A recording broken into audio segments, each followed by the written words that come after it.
கிறிஸ்து இயேசுக்குள் அன்பாய் அழைக்கப்பட்ட அன்புக்குரிய சகோதர சகோதரிகள் அனைவருக்கும் நம்ம பிதாவின் நாமத்தினால நம்ம ரட்சகர் மீட்பராக இருக்கிற இயேசு கிறிஸ்து நாமத்தினால இந்த டேபர்னிக்கல் கண்டினியூ ஸ்டடிக்கு அன்போடு அழைக்கிறோம். மீண்டும் நம்ம வாழ்நாட்டில் ஒரு நாள் செய்து கொடுத்துட்டு சகோதர சகோதரிகள் இந்த ஜூம் வழியாக காண செய்த கிருபைக்காக நம் பிதாவான தேவனுக்கு நன்றிகள் எடுக்கிறோம். கூடியிருக்கிற நைக்கிய பரிசுத்தவான்களுக்கு கிருபையும் சமாதானம் உண்டாவதாக சொல்லி நமது கூட்டத்தினை ஜப்பத்தில் வழிநடத்த முடிய சகோதரன் மோசஸ் கருண் நொண்டி நம்ம அனைவரும் வருவாங்க அன்போடு அழைக்கிறோம்.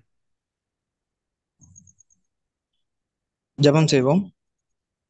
வானாதி வானங்களில் வீற்றிருந்து பூமியின் மணமக்களாகிய எங்களை நித்தமும் கண்ணோக்கி பார்த்து வழிநடத்தி வருகிற எங்கள் அன்பின் ஒன்றான மெய் தேவனே, தாம் ஒருவராய் சாகாமை உள்ளவரே, சேரக்கூடாத ஒளியில் வாசம் செய்கிறவரே, சகல அண்ட சராசரங்களையும் படைத்தவரே, அதன் காலத்தில் நித்தமும் நேர்த்தியா வழி நடத்தி வருகிற தகப்பனே, தாம் ஒருவருக்கே துதி கன மகிமை யாவற்றையும் செலுத்தி உமது நேசகுமாரன் வாயிலாக இந்த ஒரு சிறிய விண்ணப்பத்தை ஏறெடுக்கிறோம் தகப்பனே.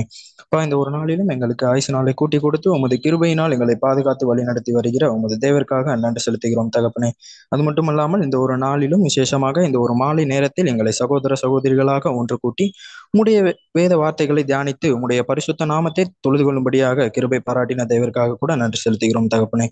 இந்த ஒரு நாளிலும் தாசர் வாயிலாக நீர் எங்களுக்கு கொடுக்க இருக்கிற சத்தியத்தை நாங்கள் எந்த சோர்வுமின்றி கேட்டு அதை எங்கள் மனதின் உள்ளத்தின் ஆழத்திலே நிறுத்தி அதை உமது பிரசங்கத்தில் உமக்கு முன்பாக நாங்கள் பயன்படுத்த நீங்கள் தாமே எங்களுக்கு கிருபை பாராட்ட வேண்டுமாய் கூட ஜெபிக்கிறோம் தகப்பனே. இந்த ஒரு கூடுகையின் ஆரம்பம் முதல் முடிவு வரை உம்முடைய பிரசனம் எங்களோடு கூட இருந்து வழி நடத்த வேண்டுமாய் கூட ஜெபிக்கிறோம் தகப்பனே. இந்த ஒரு சிறிய விண்ணப்பத்தை உமது ஒரே பேரான குமாரனும் எங்கள் மீட்பரும் இரட்சகரும் எங்கள் கண்மலையும் எங்கள் ராஜாதி ராஜாவும் எங்களுக்கு நித்தமும் தலையாக இருந்து போஷிப்பித்து வழி நடத்தி வருகிற ஆண்டவராகிய இயேசு கிறிஸ்து வழியாக ஜெபிக்கிறோம் ஜீவனுள்ள நல்ல பிதாவே, ஆமென்.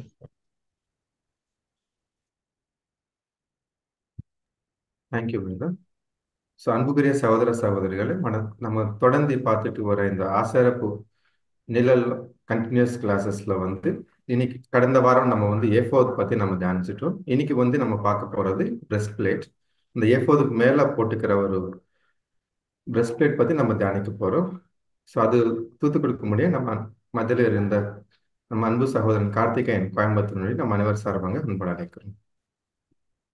தேவ சமூகத்தில் மிகவும் அன்பாய் கூட்டிச் சேர்க்கப்பட்ட அன்புக்குரிய சகோதர சகோதரிகளே, உங்கள் யாருக்கும் நம்முடைய பிதாவாகிய தேவனுடைய நாமத்தினாலும் நம்முடைய ஆண்டவராகிய இயேசு கிறிஸ்துவினுடைய நாமத்தினாலும் கிருபையும் சமாதானமும் உண்டாவதாக என்ற அன்பின் வாழ்த்துக்களை நான் முதலாவது உங்கள் அனைவருக்கும் நான் தெரிவித்துக் கொள்கிறேன்.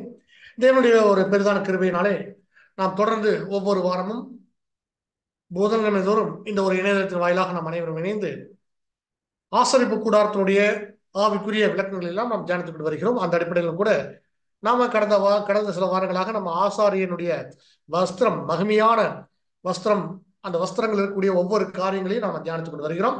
அதுல முதலாவது நம்ம பார்த்தோம் சணநூல் சல்லடம். ஆசாரியன் முதலாவது இதைத்தான் அவங்க அணிஞ்சு உள்ள தன்னுடைய மூடுவதாக இது எதற்காக இருக்கு அப்படின்னு சொல்லி பார்க்கும்போது, பாவப்பட்ட இந்த ஒரு மனுக்குலம் பாவத்திலே மறைச்சு கொண்டிருந்தாங்க. ஆண்டவராகிய இயேசு கிறிஸ்துவின் ஈடுபடியின் மூலமாக இந்த பாவம் மூடப்பட்ட அல்லது மறைக்கப்பட்ட ஒரு நிலையை அடையாளப்படுத்துறது இந்த சணநூல் சல்லடம் அப்படிங்கிற ஒரு வஸ்திரம் அப்படின்றாங்க. இதற்கடுத்தது ஆசாரியன் அணிஞ்சிருப்பாங்க முழு வஸ்திரம், கழுத்திலிருந்து பாதம் வரைக்கக்கூடிய வஸ்திரம். அது ஒரு அங்கி. அந்த அங்கி எப்படி இருக்குன்னா லினன் கிளாத்னால செய்யப்பட்டிருக்கும். அதற்கு தமிழ்ல விசித்திரமான உள்ளாடை அப்படின்னு பெயர் சூட்டப்பட்டிருக்கு. ஏன் விசித்திரமான உள்ளாடை அப்படின்னா அது விசித்திரமான நெசவு வேலை செய்யப்பட்டிருக்குது அப்படிங்கிறத அடையாளப்படுத்துறதுக்காக சொல்லப்பட்டிருக்கு. இது எதை அடையாளப்படுத்துதுன்னா தன்னுடைய தேவனுக்காக தன்னை பரிசுத்தப்படுத்தி இந்த ஊழியத்திற்கு தன்னை அர்ப்பணிச்சிருக்கக்கூடிய அந்த அர்ப்பணிப்பின் காரியத்தை அடையாளப்படுத்துறது அங்கின்னு சொல்லி பார்க்கிறோம். பாகை எதை அடையாளப்படுத்துது அப்படிங்கும்போது தேவனுடைய நீதி, அதாவது வேத வசனங்கள், எதை செய்யணும் எதை செய்யக்கூடாது, எது சரி எது தவறு என்று போதிக்கக்கூடிய வேத வசனங்களை தன்னுடைய நினைவுல எப்பொழுதும் வைத்திருக்கக்கூடிய ஆசாரியனுக்கு அடையாளமாக அந்த பாகை இருக்குங்கிறத நம்ம பார்க்கிறோம். இடைக்கச்சை அப்படிங்கும் போது அது தேவனுடைய ஊழியக்காரன் தன்னை ஒரு தாழ்மையான ஒரு உண்மை உத்தமுள்ள ஒரு ஊழியக்காரனாக அடையாளப்படுத்துறது தான் இடுப்புல கட்டிருக்கக்கூடிய இடைக்கச்சை அப்படி சொல்லி பார்த்தோம். அதை தொடர்ந்து நம்ம பார்க்கிறோம் அதற்கு மேல போடக்கூடிய ஒரு ப்ளூ கலர் அங்கி, இள நீல மேல் அங்கி அப்படின்னு தமிழ்ல குறிப்பிடப்பட்டிருக்கு. இந்த அங்கிக்கு என்ன அர்த்தம் அப்படின்னு சொல்லி பார்க்கும்போது இது தேவனுடைய ஒரு சமாதானத்தை, ஒரு தேவனுடைய பிள்ளைகளுக்கு எப்பொழுதுமே அந்த சமாதானம் அவங்களுடைய இருதயத்தில் இருக்கும் அப்படிங்கிறத அடையாளப்படுத்துறது தான் அந்த அங்கி, ப்ளூ கலர்ல இருக்கக்கூடிய அங்கி. அந்த அங்கியினுடைய கார்னர்ல கீழே வந்து அந்த வஸ்திர தொங்கலாக இருக்கும். ஒரு தங்கத்தினாலான ஒரு கோல்டன் பெல்லு, அடுத்தது ஒரு மாதுளம்பழ வடிவமைப்பற்றக்கூடிய ஒரு ஒரு பந்து போல இருக்கும். அது மாதுளம்பழ வடிவிலேயே செய்யப்பட்டிருக்கும் மாதுளம்பழம். அந்த மாதுளம்பழம் அந்த பொன்மணி அடையாளப்படுத்துறது. மாதுளம்பழம் இழந்து போன ஜீவனை திரும்ப பெற்றுக்கொள்ளக்கூடிய, அந்த இழந்து போன தேடக்கூடிய, இழந்து போனதை திரும்ப பெற்றுக்கொள்ளக்கூடிய, இயேசு கிறிஸ்து மூலமா பெற்றுக்கொள்ளக்கூடியதற்கு ஒரு அடையாளமாக இருக்கிறத பார்க்கிறோம். அது மருத்துவ குணம் நிறைந்த மாதுளம்பழத்தை தேவன் அங்க அந்த வடிவில் அடுத்தது கோல்டன் பெல் என்று அடையாளப்படுத்துச்சு அப்படின்னு சொல்லி பார்க்கும்போது, தேவனுடைய சுவிசேஷத்தை எல்லாருக்கும் ரட்சிப்பு கிடைக்க போகுதுன்ற ஒரு அறிவிப்பை சொல்ற ஒரு மணியாக அங்க இருக்கிறத நம்ம பார்க்கிறோம். அந்த மணி அதற்கான அடையாளமா இருக்கு பார்க்கிறோம். அடுத்தது பார்க்கிறோம் ஏபோத்து. ஏபோத் எதற்கு அடையாளமாக இருக்கு அப்படிங்கும்போது உடன்படிக்கை அடையாளமா இருக்கு. ஏன் இது உடன்படிக்கை அடையாளமா இருக்கு அப்படின்னு சொல்லி பார்த்தோம்னா, இது 2 பாகங்களாக இருக்கு. ஒன்று முன்பாகம், இன்னொரு பின்னாடி இருக்கிற பாகம். முன்னாடி இருக்கக்கூடிய பாகம் பழைய உடன்படிக்கை, ஆபிரகாமுடைய உடன்படிக்கைக்கு வருது. பின்னாடி இருக்கக்கூடியது புது உடன்படிக்கை அப்படி கூட பார்த்தோம். புது உடன்படிக்கை அது வெளியே தெரியாது. ஆரோனை பார்க்கும் பொழுது முன்பாக மாத்திரம் தெரியும். அப்படி முன்பாக மாத்திரம் தெரிகிற அந்த ஒரு இடம்தான் பழைய உடன்படிக்கை, ஆபிரகாம் உடன்படிக்கை அப்படின்னு சொல்லி பார்க்கிறோம். அதற்கு பேர் ஏபோத் அப்படின்னு பேரு. அந்த ஏபோத்ல ஒரு இடைக்கச்சை இருக்கும், அதே மெட்டீரியல் கிளாத்ல. இந்த கிளாத்லாம் நம்ம பார்த்தோம் கடந்த வாரங்கள்ல. இது வந்து ஒரு 4 விதமான நூல்களை ஒன்றாக பின்னி, அதாவது ப்ளூ, அப்புறம் வந்து ரத்தாம்பரம், நீலம், ரத்தாம்பரம், சிவப்பு, இளநீலம் அப்படின்லாம் அந்த வார்த்தை போடப்பட்டிருக்கும். கோல்டு தங்கத்திலேயே நூல் போல இழைச்சு அதையும் சுருட்டி அங்க என்ன பண்ணியிருப்பாங்கன்னா ஒரு முறுக்கு நூல் போல செய்திருப்பாங்க. அதுல நெசவு செய்யப்பட்டதான் இந்த ஏபோத் அப்படின்னு சொல்லி பார்த்தோம். அந்த ஒவ்வொரு நிறத்திற்கும் ஒவ்வொரு நூலுக்கும் ஒவ்வொரு அர்த்தங்களும் கடந்த வாரங்கள் நம்ம தியானிச்சதை உங்களுக்கு நினைவதற்கும் நான் விசுவாசிக்கிறேன். அன்பான சகோதரர்களே, இந்த இடைக்கச்சை எதற்கு அடையாளமா இருக்குன்னா உடன்படிக்கை, ஏபோத் உடன்படிக்கை. ஏபோத்தினுடைய இடைக்கச்சை உடன்படிக்கையின் ஊழியக்காரர் அப்படி பார்க்கணும். மல்லிகால ஒரு வசனம் ஆச்சு இல்லைங்களா, உடன்படிக்கையின் நூதனமானவர், உடன்படிக்கையினுடைய ஊழியக்காரர் யார் அப்படிங்கும் நம்முடைய ஆண்டவராகிய இயேசு கிறிஸ்து. கிறிஸ்து மாத்திரமல்ல, அந்த சபையும் அந்த கிறிஸ்துக்குள்ள இருக்கிறாங்க அப்படிங்கிறத கூட நம்ம வந்து கடந்த வாரங்கள் தியானிச்சோம். அன்பான சகோதர சகோதரர்களே, நம் மீது சுமத்தப்பட்டிருக்கக்கூடிய மிக முக்கியமான 2 பொறுப்புகள். ஒண்ணு, நம்மை நாமே பரிசுத்தப்படுத்திக் கொள்ற ஒரு காரியம் இந்த வஸ்திரத்துல இருக்கு அடையாளமாக. இன்னொரு காரியம், மற்றவர்களையும் பரிசுத்தப்படுத்தக்கூடிய ஒரு காரியம். ஆசாரியனுக்கு 2 விதமான பொறுப்புகளும் கடமைகளும் இருக்கிறத நம்ம பார்க்கிறோம். அன்பான சகோதரர்களே, அதே மாதிரி ஆவிக்குரிய ஆசாரியராக இருக்கக்கூடிய நம்ம எல்லாரும், நம்ம மேலேயும் 2 விதமான பொறுப்புகள் இருக்கு. ஒண்ணு, நாம் அனைவரும் தனிப்பட்ட வாழ்க்கையில நம்முடைய தனிப்பட்ட வாழ்க்கை அப்படிங்கிற அந்த பர்சனல் லைஃப்ல அந்த வாழ்க்கையை பரிசுத்தமா வச்சுக்கொள்றது நம்முடைய கடமை. அது மாத்திரமல்ல, நம்மளை சார்ந்து இருக்கக்கூடிய உடன் சகோதர சகோதரருடைய வாழ்க்கையும் அவர்களுடைய காரியத்தையும் நம்ம பரிசுத்தமாக காத்து கொள்ளணும் அப்படிங்கிறது, அவங்க பரிசுத்தமாகிறதுக்கு நம்ம உதவியாக இருக்கணும் அப்படிங்கிறது ஒரு ஆசாரியனுக்கு மறைமுகமா கொடுக்கப்பட்டிருக்கூடிய அல்லது நேரடியாக கொடுக்கப்பட்டிருக்கூடிய 2 ஊழியர்கள் இருக்கிறத நம்ம பார்க்கிறோம். இதெல்லாம் நம்ம கடந்த வாரங்களில் நம்ம பார்த்த காரியங்கள். இந்த வாரம் நம்ம பார்க்கக்கூடிய டாபிக் அப்படிங்கும்போது மார்பதக்கம், நியாய விதி மார்பதக்கம் அப்படின்னு இதுக்கு பேர். ஏன் நியாய விதி மார்பதக்கம் பேர் வந்துச்சு? இந்த மார்பதக்கம் எப்படி செய்ய போறாங்க? ஆசாரியனுடைய அந்த வஸ்திரங்கள்லயே ஆசாரியன் போட்டுக்கிற அந்த ஃபுல் யூனிஃபார்ம்ல இந்த மார்பதக்கம் அப்படிங்கிற இந்த ஒரு பார்ட் தான் எல்லாருக்கும் பார்த்த உடனே முதல்ல கண்ணில் படக்கூடிய பாகம் இதுதான் இருக்கும். அது மாத்திரமல்ல, இந்த மார்பதக்கம் ரொம்ப கிராண்டியரா இருக்கக்கூடியது இந்த ட்ரெஸ்ல இதுதான். ரொம்ப கிராண்டா இருக்கும், அதே சமயத்துல ரொம்ப மகிமையா இருக்கும்.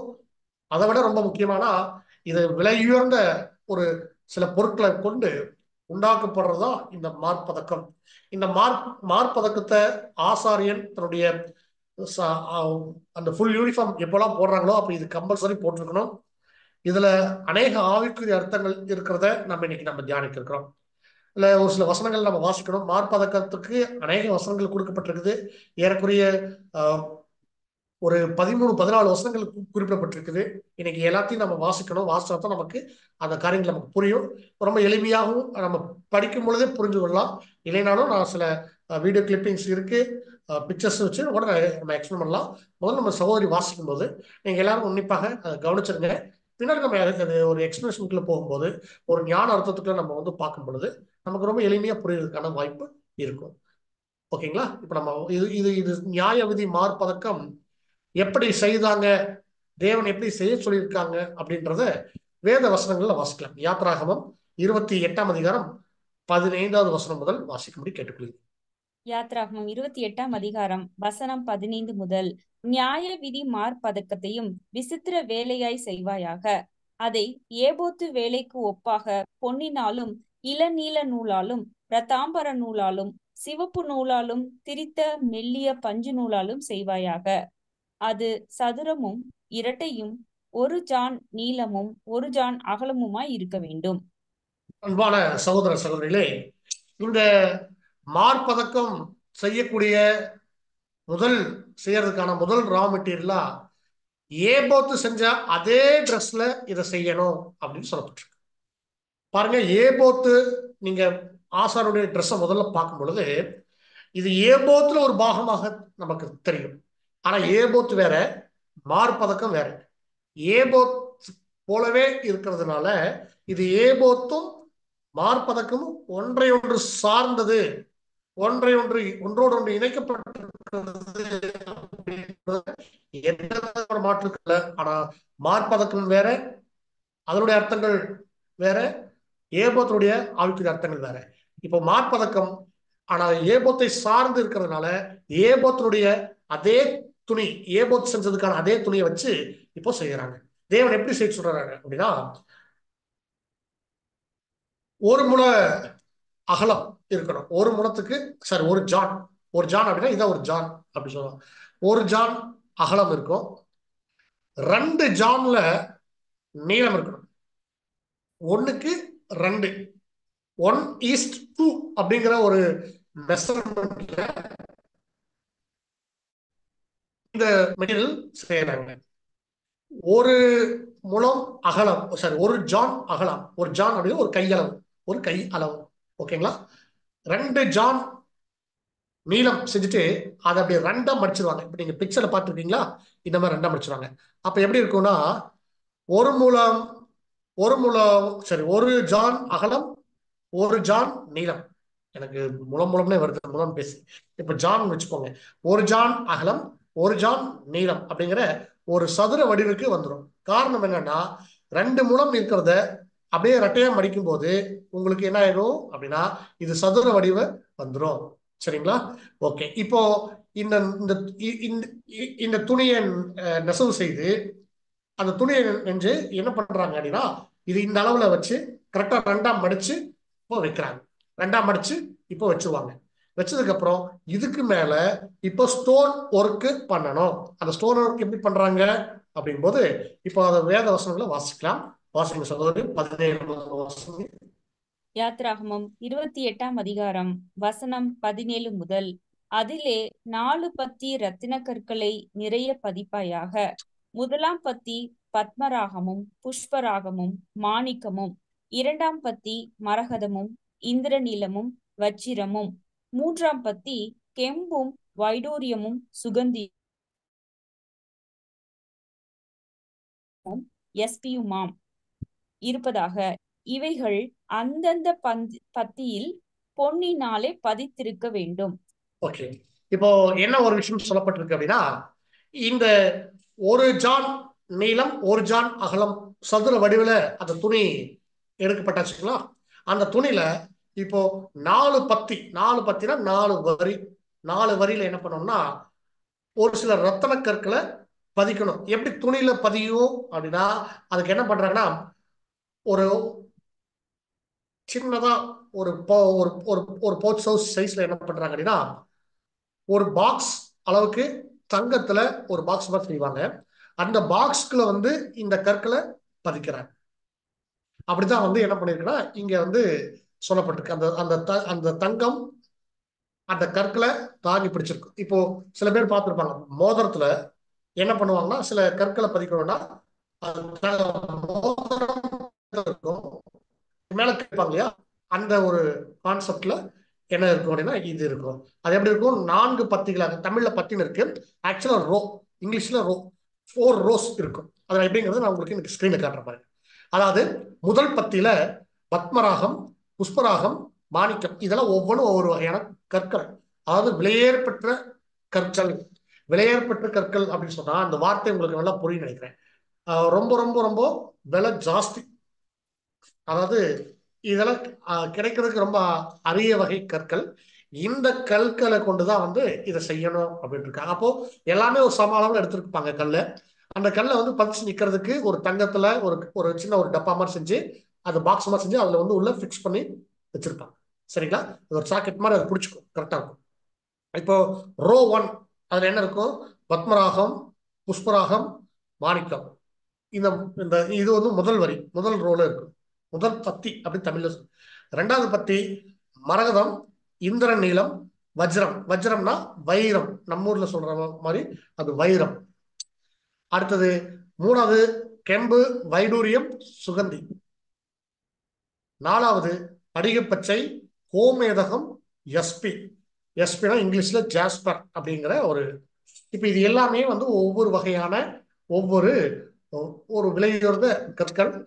இந்த ஒரு ஆர்டர்ல தான் தேவன் அங்க என்ன பண்றாருன்னா வைக்க சொல்லியிருக்கிறார். இதே மாதிரி இந்த கரெக்டா 12 கற்கள், 12 விதமான கற்கள், 12 கற்களையும் 4 விதமான வரிசைப்படுத்தி அங்க பதிச்சு வச்சிருக்காங்க. இந்த கற்களை எப்படி பண்ணணும் அப்படின்னா, வெறுமனே இந்த கற்களை வைக்கிறதுல அந்த கற்களுக்கு மேல இஸ்ரேல் புத்திரர்களுடைய 12 பேர் இருக்காங்க, 12 கோத்திரம். அந்த 12 கோத்திரத்திற்கு ஒவ்வொரு கல்லையும் ஒவ்வொரு கோத்திரத்தினுடைய பெயர்களை அங்க பதிக்கணும். அங்க எப்படின்னா முத்திரை விட்டாங்க. இப்ப நம்ம வந்து அந்த முதல்ல எல்லாம், அந்த காலத்துல எல்லாம், அந்த காலம் இல்லைங்க, இப்பவுமே சில பேர்த்துட்டு இருக்குது, ஒரு பொருள் வாங்கினாங்கன்னா ஒரு அண்டாவோ பெரிய பெரிய பதம் வந்து கல்யாணத்துக்கு கொண்டு முய்யா வைப்பாங்க.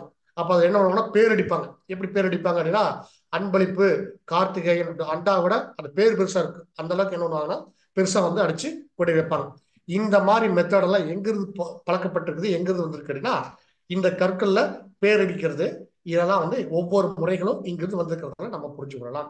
சரிங்களா? தொடர்ந்து வேத வசனங்களை நம்ம வாசிக்கலாம். யாத்திராகமம் 28ஆம் அதிகாரம் 21 வாசிக்கலாம். யாத்ராகமம் 28ஆம் அதிகாரம் வசனம் 21 முதல்.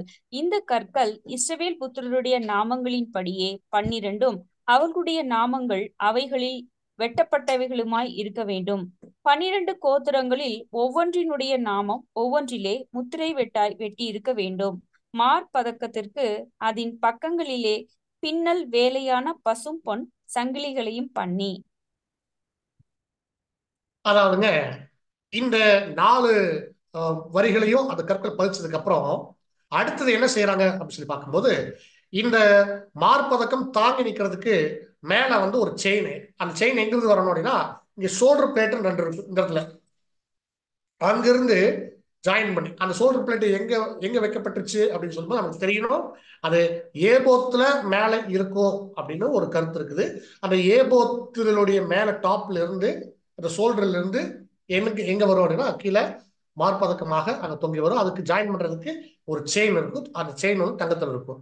அந்த செயின் வந்து இந்த மார்பதக்கத்துல எப்படி இணைச்சிருப்பாங்க அப்படின்னா ஒரு தங்கத்திலேயே ஒரு வளையம் போட்டு நம்ம பார்த்துருக்கோம்ல, சாவி கொத்து பார்த்துருப்போம், செயின் வச்சிருப்பாங்க. அந்த செயினோட ஓரத்துல ஒரு பெரிய வந்து ஒரு வளையம் இருக்கும், ரிங்கு.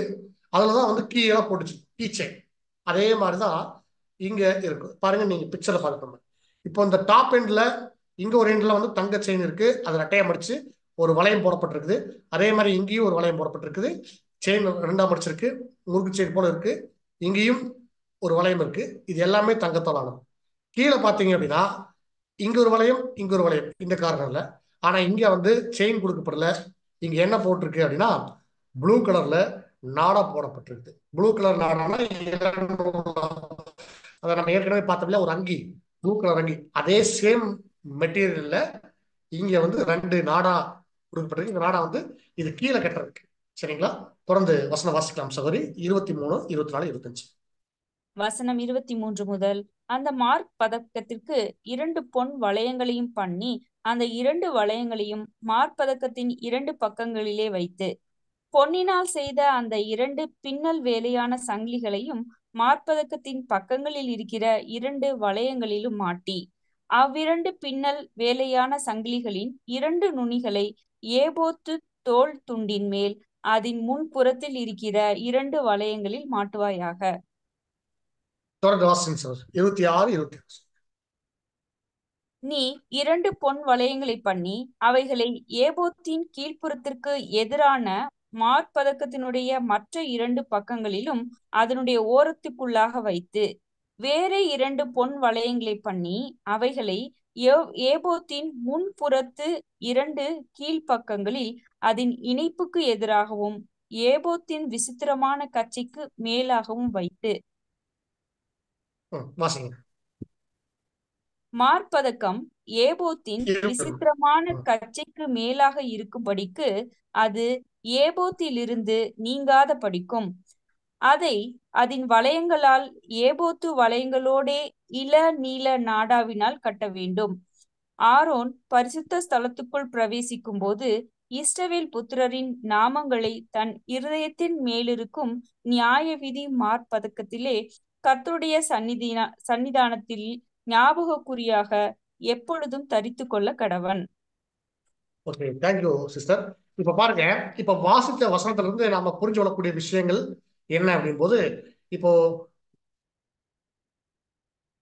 1 ஜான் அகலம் 2 ஜான் அகலத்துக்கு முதல்ல ஒரு துணி, அந்த துணியை என்ன பண்றாங்க அப்படின்னா 2ஆ மடிக்கிறாங்க. அப்போ 1 ஜான் அகலம் 1 ஜான் நீளம் வந்துடும். அது ஒரு ஸ்கொயர் ஷேப்ல வந்துடும். அதுல 12 விதமான கற்களை 4 வரிசை கிரமமாக அங்க பதிக்கிறாங்க. 4 கார்னர்லயும் அதை எடுத்து அங்க தன்னுடைய மார்பிள ஆசாரியின் கட்டி கொள்றதுக்கு வண்ணமாக மேல தங்கச்சங்கிலி கோல்டன் செயின் இருக்கும், அதுல கோல்டன் ரிங் இருக்கும். கீழே ப்ளூ கலர் நாடா இருக்கும். அது எதோட ஜாயின் பண்ணப்பட்டிருக்குன்னா ஏபோத்துல ஒரு ரிங் இருக்கும். அந்த ரிங்ல போய் இழுத்து கட்டுற மாதிரி அங்க என்ன பண்ணிருக்காங்க அப்படின்னா 2 பக்கமும் பண்ணியிருக்காங்க. அப்போ மேல செயின் மாட்டி தங்கி இருக்கும், கீழே நாடா போட்டு இழுத்து கட்டியிருக்கிற மாதிரியான ஒரு சூழல் அங்க இருக்கிறத பார்க்கலாம்.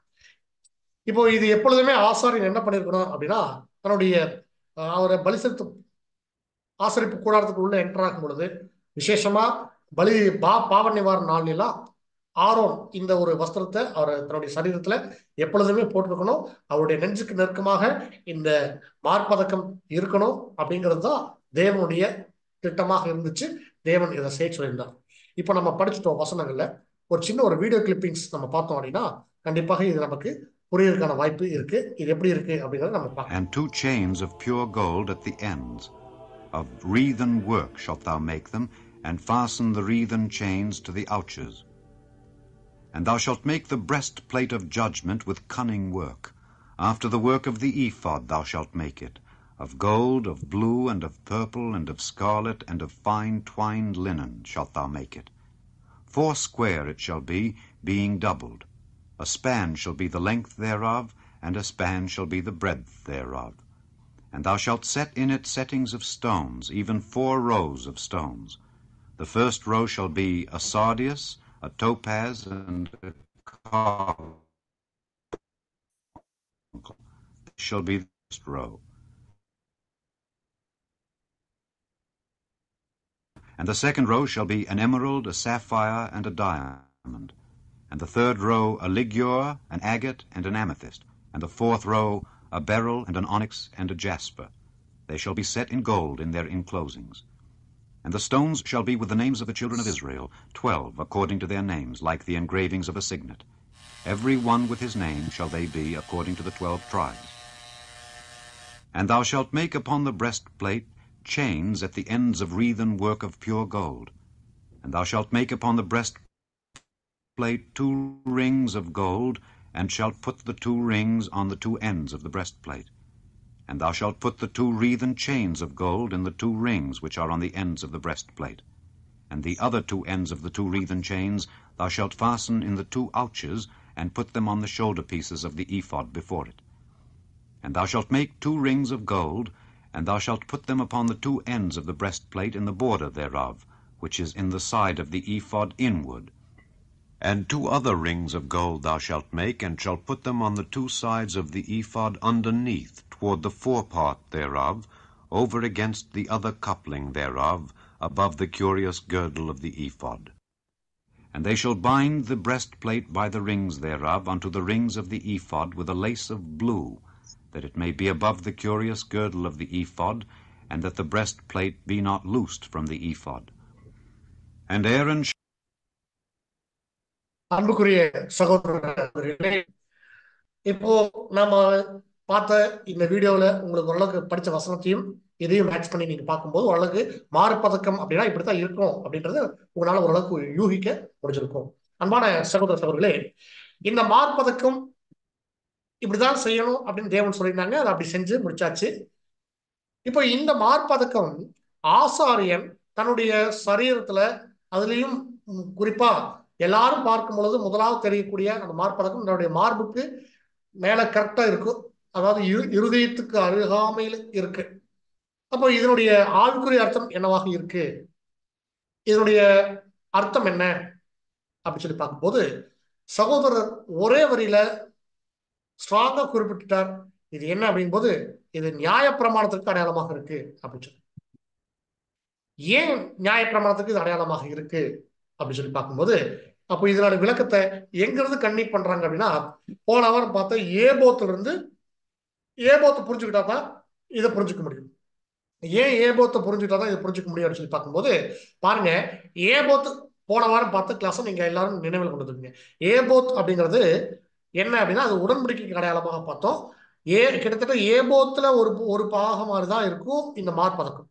ஏபோத்தும் மார்பதக்கம் வேற வேற அப்படின்னு சொல்ல முடியாது. பக்கத்துல போய் பார்த்தா தான் தெரியும் அது வேற வேறன்ற மாதிரி. ஆனா இப்ப நீங்க தூரத்துல இருந்து பார்க்கும்போது அது எப்படி இருக்கும் அப்படின்னா, ரெண்டுமே ஒண்ணுதான். அதாவது ஏபோத்துல இருக்கக்கூடியதுதான். பாருங்க, இந்த பிக்சர்ல நீங்க பார்க்கலாம். இது ஏபோத், இது மார்பதக்கம். ஓகேங்களா? இது ரெண்டும் ஒரே துணியில செய்யப்பட்டிருக்கிறதுனால எந்த வித்தியாசமும் தெரியாது. அது ஒன்னோட ஒண்ணு பின்னி பிரசன்ஸ் இருக்கிற போலதான் இருக்கும். அப்போ இதுல இருந்தாலும் வித்தியாசங்கள் கொஞ்சம் தேவன் வச்சிருக்கிறத பார்க்கணும். என்ன அப்படின்னா, ஏபோத்து உடன்படிக்கைக்கு அடையாளமாக பார்த்தோம், மார்பதக்கம் நியாயப்பிரமாணத்துக்கு அடையாளமாக பார்த்தோம்.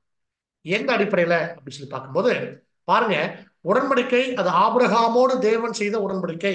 அப்போ ஆபிரகாமுடைய சந்ததி நம்ம பார்க்கிறோம். மாமிச இஸ்ரேலர்கள் அவங்க எங்க இருக்கிறாங்க, அதாவது மாமிச இஸ்ரேலர்கள் அப்படிங்கும்போது அவங்க நேரடியாக ஆபிரகாமுடைய வயிற்றுல பிறந்து வந்த மாமிச சந்ததி. ஆவிக்குரிய சந்ததி யாருன்னா சபை வகுப்பார அழைக்கப்பட்டிருக்கூடிய நாம எல்லாரும். அப்போ சுவிசேஷ யுகத்துக்கு அப்புறம் கிறிஸ்து வந்ததுக்கு அப்புறம் புது உடன்படிக்கை ஒண்ணு உண்டாச்சு. அது பின்னாடி இருக்கு. இந்த ஏபோத்துடைய பின்னாடி பக்கத்துல இருக்கு. அது தெரியாது, கண்ணுக்கு தெரியாது, பின்னாடி இருக்குது ஏபோத். ஏபோத்துடைய பின்பக்கம் அது புது உடன்படிக்கை. ஏபோத்துடைய முன்பகுதி அது பழைய உடன்படிக்கை. இப்போ அந்த பழைய உடன்படிக்கை அது ஆபிரகாம் உடன்படிக்கை அப்படின்னு சொல்றாங்க. எந்த அடிப்படையில இது ஆபிரகாம் உடன்படிக்கைனா, ஆபிரகாமுடைய சந்ததியில வந்த ஈசாக்கு, ஈசாக்குடைய கர்ப்ப பிறப்பான யாக்கோப்பு, யாக்கோப்புடைய கர்ப்ப பிறப்பாக பிறந்த 12 குமாரர்கள், அவங்களுடைய சந்ததி. அப்ப இவங்கதான் இஸ்ரேல் அப்படின்னு சொல்லி தேவன் அந்த ஒரு சந்ததிக்கு பெயர் சூட்டி அந்த சந்ததியை வழிநடத்தி அவங்களுக்காக கொண்டு வரப்பட்டதான் எல்லா விஷயங்களும் இருந்துச்சு. அப்ப தேவன் எதிர்பார்க்கக்கூடிய ஒரு சந்ததியாக இந்த 12 கோத்திரத்திலிருந்து சிலர் வருவாங்க அப்படின்னு தேவன் முதலாவது எதிர்பார்த்து அவர்களோடு ஒரு உடன்படிக்கை செய்தாங்க இல்லைங்களா? அந்த உடன்படிக்கைக்கு தேவன் அவங்களுக்கு கொடுத்தது, அந்த உடன்படிக்கையை நிறைவேற்றுறதுக்கு தேவன் அவங்களுக்கு கொடுத்தது என்ன அப்படின்னா நியாயப்பிரமாணம். அப்போ அந்த உடன்படிக்கையும் அந்த உடன்படிக்கை சார்ந்து அதோட ஆட் பண்ணி தேவன் என்ன பண்ணார்னா நியாயப்பிரமாணத்தை கொடுத்தார். நான் உங்களுக்கு புரியபடியா சொல்லணும்னா ஒரு வசனம் எல்லாத்துக்கும் ஞாபகம் இருக்கும். இஸ்ரேல் ஜனங்கள்கிட்ட தேவன் அடிக்கடி பயன்படுத்தின ஒரு வார்த்தை என்னன்னா, என் வாக்கை நீங்கள் உள்ளபடி கேட்டு அதை கை கொள்வீர்களானால் நீங்களே எனக்கு சொந்த சம்பத்தா இருப்பீர்கள். அந்த சொந்த சம்பத்தா இருப்பீர்கள்னா நீங்களே என்னுடைய பிள்ளைகளாக நீங்க இருப்பீங்க. அப்ப நீங்க என்னுடைய பிள்ளைகளாக இருந்தா என்னுடைய ஆசீர்வாதம் உங்களுக்கு கண்டிப்பாக கிடைக்கும் அப்படிங்கிறத தேவன் சொல்லியிருந்தார். அப்போ என்னுடைய வாக்கை நீங்கள் உள்ளபடி கை கொண்டீங்கன்னா நீங்க தான் சொந்த பிள்ளைகள். அப்போ தேவன் ஒரு உடன்படிக்கையை வச்சிருக்கிறாங்க. அந்த உடன்படிக்கை போட்டிருக்காங்க இஸ்ரேல் ஜனங்களோட.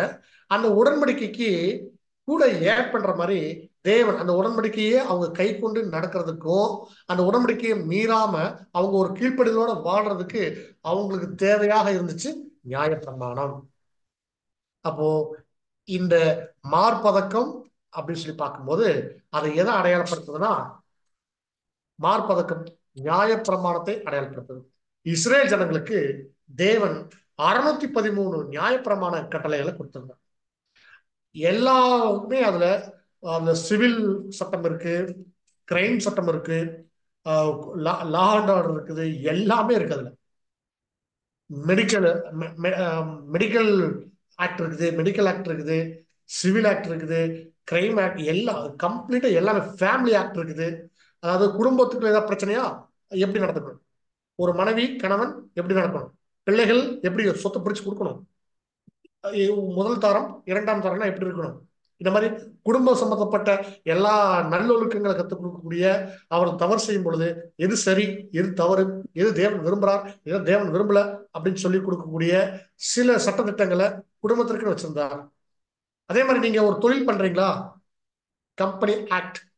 தொழில் பண்றீங்களா, அங்க எப்படி தொழில் நீங்க எப்படி சம்பளம் கொடுக்கணும், ஒரு அடிமை உங்களுக்கு கிடைக்கிறாங்களா, அந்த அடிமையை நீங்க எத்தனை காலம் வச்சு வேலை செய்யணும், அடிமைக்கு நீங்க என்ன கூலி தரணும், அடிமைக்கு எப்படி நீங்க லீவு தரணும், அடிமையை நீங்க துன்புறுத்தக்கூடாது, ஒருவேளை அடிமைக்கு ஏதாவது ஆக்சிடென்ட் ஆயிடுச்சுன்னா, கை கால் ஊனமுட்டுருச்சுன்னா, உடஞ்சிருச்சுன்னா, அதுக்கு நீங்க என்ன நஷ்டீடு கொடுக்கணும் அப்படின்னு தேவன் எல்லாத்தையும் கொடுத்திருந்தார்.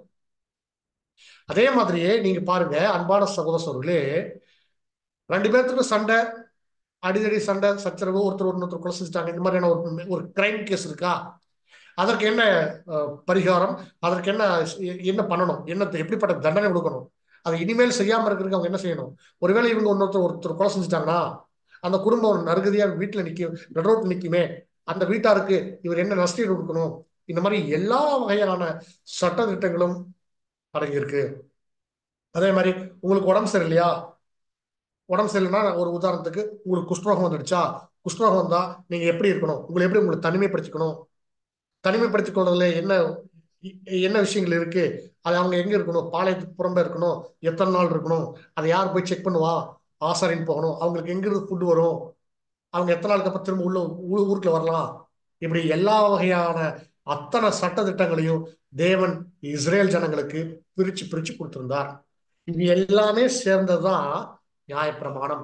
அப்போ ஒரு இஸ்ரேல் தேசத்தில் பிறந்த ஒரு இஸ்ரேலன் இந்த நியாயப்பிரமாணத்தின்படி படிச்சு அதை நல்லா கற்று தேர்ந்து அதன்படி நடக்கணும், வாழ்ந்து காட்டணும் அப்படின்னு நினைச்சா அவங்களுக்கு முதலாவது கிடைக்கும் தேவன் இடத்திலிருந்து நித்திய ஜீவன். அப்போ நியாயப்பிரமாணத்தின்படி அவங்க வாழ்றதுக்கான எல்லா முயற்சியும் எடுக்க ட்ரை பண்ணுவாங்க, ஆனா முடியாது. காரணம் என்ன அப்படின்னா, அது அது அந்த சட்ட திட்டங்கள், அந்த விதிமுறைகள் எல்லாம் எப்படி இருக்குன்னா இவங்களால கடைபிடிக்க முடியாத மிகப்பெரிய ஒரு பாரமா இருக்கு. காரணம், இஸ்ரேல் ஜனங்களுக்கு என்ன செய்ய முடியல அப்படின்னா, அந்த நியாயப்பிரமாணம் மிகப்பெரிய சுமையாக இருந்துச்சு அவங்களுடைய காலகட்டங்கள்ல. அப்போ தேவன் என்ன செஞ்சாங்க அப்படின்னா, அவருடைய கொஞ்சம் இல்ல, ஒரு மிகப்பெரிய அவருடைய இரக்கத்தினால இந்த நியாயப்பிரமாணத்திலிருந்து ஏதாவது அவங்க மீறி தவறு செஞ்சாங்களா அங்க கொடுத்தாங்க பாவ நிவாரண நாள். நீங்க எப்படிப்பட்ட பாவம் செஞ்சிருந்தாலும் உங்களுடைய பாவங்கள் மன்னிக்கப்படுறதுக்கான ஒரு வாய்ப்பை தேவன் பரலோகத்திலிருந்து கொடுத்திருந்தார். நியாயப்பிரமாணமே மிகப்பெரிய ஒரு ஆசீர்வாதம். அந்த ஆசீர்வாதத்தை அவங்களால கரெக்டா ப்ரொசீஜரா நடந்து அதை அந்த வசனத்தின்படி கை கொண்டு வாழ முடியல. இருந்தாலும் தேவன் இன்னும் அடிஷனலா என்ன பண்றாருன்னா அவருடைய கிருபை இரக்கங்களை எல்லாம் கொடுக்கிறார். அதுக்கு பேர் தான் பாவ நிவாரண நாள். இப்போ இந்த ஆசாரியர்கள் அந்த அப்படிப்பட்ட ஊழியங்களை ஜனங்களுடைய பலிகளை வாங்கி கொண்டு தேவ சமூகத்தில் சேர்த்துட்டு அவங்களுடைய பாவங்களை மன்னிக்கிறதுக்கான ஒரு ஒப்புரவாக்கல் ஊழியத்தை இந்த ஆசாரியர்கள் செய்துட்டு இருந்ததை நம்ம பார்க்கிறோம். அதற்கு அடையாளமா தான் ஆசாரியன் இந்த தன்னுடைய சரீரத்துல மார்பதக்கம் அப்படிங்கிற அந்த அந்த காரியத்துல என்ன பண்றாங்கன்னா 12 கோத்திரத்தாருடைய பெயர்கள் பொறிக்கப்பட்ட அந்த விஷயங்களை அங்க வச்சுக்கிறாங்க. அப்போ உடன்படிக்கையின் பிள்ளைகள், வாக்கு தத்துவத்தின் பிள்ளைகள், தேவனோடு உடன்படிக்கை செய்த அந்த ஆபிரகாமோடு உடன்படிக்கை போட்டாங்க இல்லையா, உன் சந்ததிக்கு நான் ஆசீர்வாதத்தை கொடுப்பேன், உன் சந்ததியை நான் பெருகவே பெருக பண்ணுவேன், ஆசீர்வதிப்பேன். அவங்க யார் ஆசீர்வதிக்கிறாங்களோ அவங்கள ஆசீர்வதிக்கிற அளவுக்கு நான் என்ன பண்ணிருப்பாடினா நான் அவங்கள பெருக பண்ணுவேன் அப்படின்னுலாம் சில வாக்கு தத்தங்களையும் சில ஆசீர்வாதங்களையும் தேவன் ஆபிரகாம கொடுத்திருந்தார் இல்லையா. அப்போ அந்த சந்ததி நேரடியாக கர்ப்பப்பிறப்புல பிறந்து வந்த அந்த சந்ததி என்ன ஆனாங்க அப்படின்னா, இந்த நியாயப்பிரமாணம் அவங்களோடு கூட என்ன வந்துச்சு அப்படின்னா, அவங்க பண்ண அக்கிரமத்துக்கு, அவங்க பண்ண எல்லா விஷயங்களுக்கும் இந்த நியாயப்பிரமாணம் என்ன என்ன பண்ணுச்சுன்னா தண்டிச்சது. சில இடங்கள்ல அவங்கள மன்னிச்சது, சில இடங்கள்ல கிருபியாக அவங்கள காப்பாத்துச்சு. எல்லாத்தையும் அதனாலதான் இது எப்படி பார்க்கணும் அப்படின்னா, இந்த மார்பதக்கம் நியாய விதி மார்பதக்கம் அது நியாயப்பிரமாண உடன்படிக்கைக்கு உட்பட்டு இருக்குது அப்படிங்கிறத ஒரு வசனம் நமக்கு அது நேரடியாக நமக்கு சுட்டி காட்டுறதை பார்க்க பவுல் கலாத்தியருக்கு எழுதும் போது இந்த காரியத்தை அங்க குறிப்பிட்டிருக்கிறார். வசனம் வாசிக்கலாம். கலாத்தியர் 3ஆம் அதிகாரம் 19ஆம் வசனம். கலாத்தியர் 3ஆம் அதிகாரம் வசனம் 19. அப்படியானால் நியாயப்பிரமாணத்தின் நோக்கம் என்ன? வாக்குத்தத்தத்தை பெற்ற சந்ததி வருமளவும் அது அக்கிரமங்களின் நிமித்தமாக கூட்டப்பட்டு தேவதூதரை கொண்டு மத்தியஸ்தன் கையிலே கட்டளையிடப்பட்டது. ஆமாங்க, அங்க நம்ம பாக்குறோம். அங்க மத்தியஸ்தன் யார் அப்படின்னா, அங்க நமக்கு தெரியும் அது மோசே. அப்போ நியாயப்பிரமாணம் அங்க சீனாய் மலையில நியாயப்பிரமாண கட்டளைகளை தேவன் மோசே கையில கொடுத்தாங்க. அந்த மோசே மத்தியஸ்தராக கொண்டு வந்து என்ன பண்ணாங்க அப்படின்னா, அங்க ஒட்டுமொத்த இஸ்ரேல் ஜனங்களுக்கு முன்பாக அதை வாசிச்சு இதை என்ன பண்ணுங்க, உங்களுடைய குடும்பங்கள்ல எல்லாருக்கும் கத்துக் கொடுத்து நீங்க என்ன பண்ணணும், இதன்படி நீங்க கடைபிடிச்சு வாழணும் அங்க கொடுக்கப்பட்டுச்சு. பாருங்க அன்பான சகோதரர்களே, இந்த நியாயப்பிரமாணம் அவங்களுடைய அக்கிரமங்களை இன்னும் அதிகப்படுத்தத்தான் செஞ்சுது. நியாயப்பிரமாணம் அவங்களுக்கு என்ன பண்ண முடியல அப்படின்னா, அவங்களுக்கு ஒரு ரட்சிப்பை ஏற்படுத்தி கொடுக்க முடியல. மாறா ஒரு இடத்துல கூட இதே ரோமர்ல பவுல் சொல்லியிருப்பாங்க, நியாயப்பிரமாணம் அதாவது அக்கிரமங்கள் இன்னும் பாவம் பெருகும்படியே நியாயப்பிரமாணம் கொடுக்கப்பட்டுச்சு அப்படின்னு சொல்லுவாங்க. அப்போ இன்னும் சொல்ல போனா இன்னொரு இடத்துல கூட பவுல் வசனம் இதுல இருக்காது, நான் வேணா நான் சொல்லிடுறேன், நீங்க அதை வீட்டுல படிச்சு பாருங்க. 2 கொரிந்தியர் 3ஆம் அதிகாரம் 6ஆவது வசனத்தை நீங்க ஒரு முறை வாசிச்சு பார்க்கும்போது அது ஒரு அருமையான வார்த்தை சொல்லியிருப்பாங்க. அதாவது எழுத்து கொல்லும் ஆவியோ உயிர்ப்பிக்கும். அப்போ எழுத்து அவங்களை என்ன பண்ணுச்சு, கொன்னுச்சு. ஆவி உயிர்ப்பிக்குது. அதனாலதான் நாங்க என்ன பண்ணோம்னா, பவுல் சொல்லுவார், நாங்க எல்லாருமே பழைய உடன்படிக்கையில நாங்க இல்லாம, அதாவது நியாயப்பிரமாண உடன்படிக்கையில நாங்க இல்லாம புது உடன்படிக்கைக்கு தேவன் எங்களை ஏற்படுத்திருக்கிறார். கிறிஸ்து மூலமாக நாங்கள் ஏற்படுத்தப்பட்டிருக்கோம். இந்த புது உடன்படிக்கை எப்படி இருக்குன்னா, அது எழுத்துல கட்டமைக்கப்படல, அது ஆவியில கட்டமைக்கப்பட்டிருக்குது அப்படின்னு சொல்லுவாங்க. அப்படின்னா இங்க என்ன 2 விஷயம் வந்துருச்சு. பழைய உடன்படிக்கை அங்க எழுத்துல இருக்கு, புது உடன்படிக்கை அது ஆவியில் இருக்கு. அதனாலதான் மார்பதக்கம் 2 இப்படி மடிச்சு இருக்கு. இப்படி 2 மடிச்சிருக்கோம். ஒரு பக்கம் இருக்கு என்ன அப்படின்னா, இங்க 12 கற்கள் அது எழுத்து, உள்ள இருக்கிறது ஆவி. அப்போ உள்ள இருக்கிறது புது உடன்படிக்கைக்கும் வெளியே இருக்கிறது பழைய உடன்படிக்கைக்கும் அடையாளமாக இந்த மார்பதக்கம் குறிப்பிடுது. சரிங்களா? அது மாத்திரமல்ல, சகோதரர் இதை குறித்து ஒரு அருமையான ஒரு விஷயம் எழுதியிருக்கிறார், அதை நம்ம வாசிப்போம். இஸ்ரேல் ஜனங்களுக்கு அந்த நியாயப்பிரமாணம் உடன்படிக்கை எப்பொழுதுமே அவங்களுடைய இருதயத்துல இருக்கணும். நியாயப்பிரமாணம் அவங்களுடைய இருதயத்தில் இருக்கணும். அந்த நியாயப்பிரமாணத்தை அவங்க வாழணும். வாழ்ந்தாங்கன்னா தேவன் அவங்களுக்கு ஆசீர்வாதத்தை கொடுப்பாங்க. அது மாத்திரமில்ல, நித்திய ஜீவன் சுதந்திரிச்சு கொள்றதுக்கான வாய்ப்பு அவங்களுக்கு இருக்கு அப்படிங்கிறத சுட்டி காமிச்சது. அது மாத்திரமில்ல, சகோதரிகள் குறித்து ஒரு அருமையான ஒரு வார்த்தை எழுதியிருக்கிறாங்க, அதை நம்ம வாசிக்கலாம். வாசிங்க சகோதரி. இந்த நியாயப்பிரமாண அடையாளமானது, அதாவது மார்பதக்கம், பிரதான ஆசாரியரின் வஸ்திரங்களிலேயே மிகவும் அழகானதாக இருந்தது. இது ஏபோத்து செய்யப்பட்ட அதே பொருட்களால் செய்யப்பட்டது.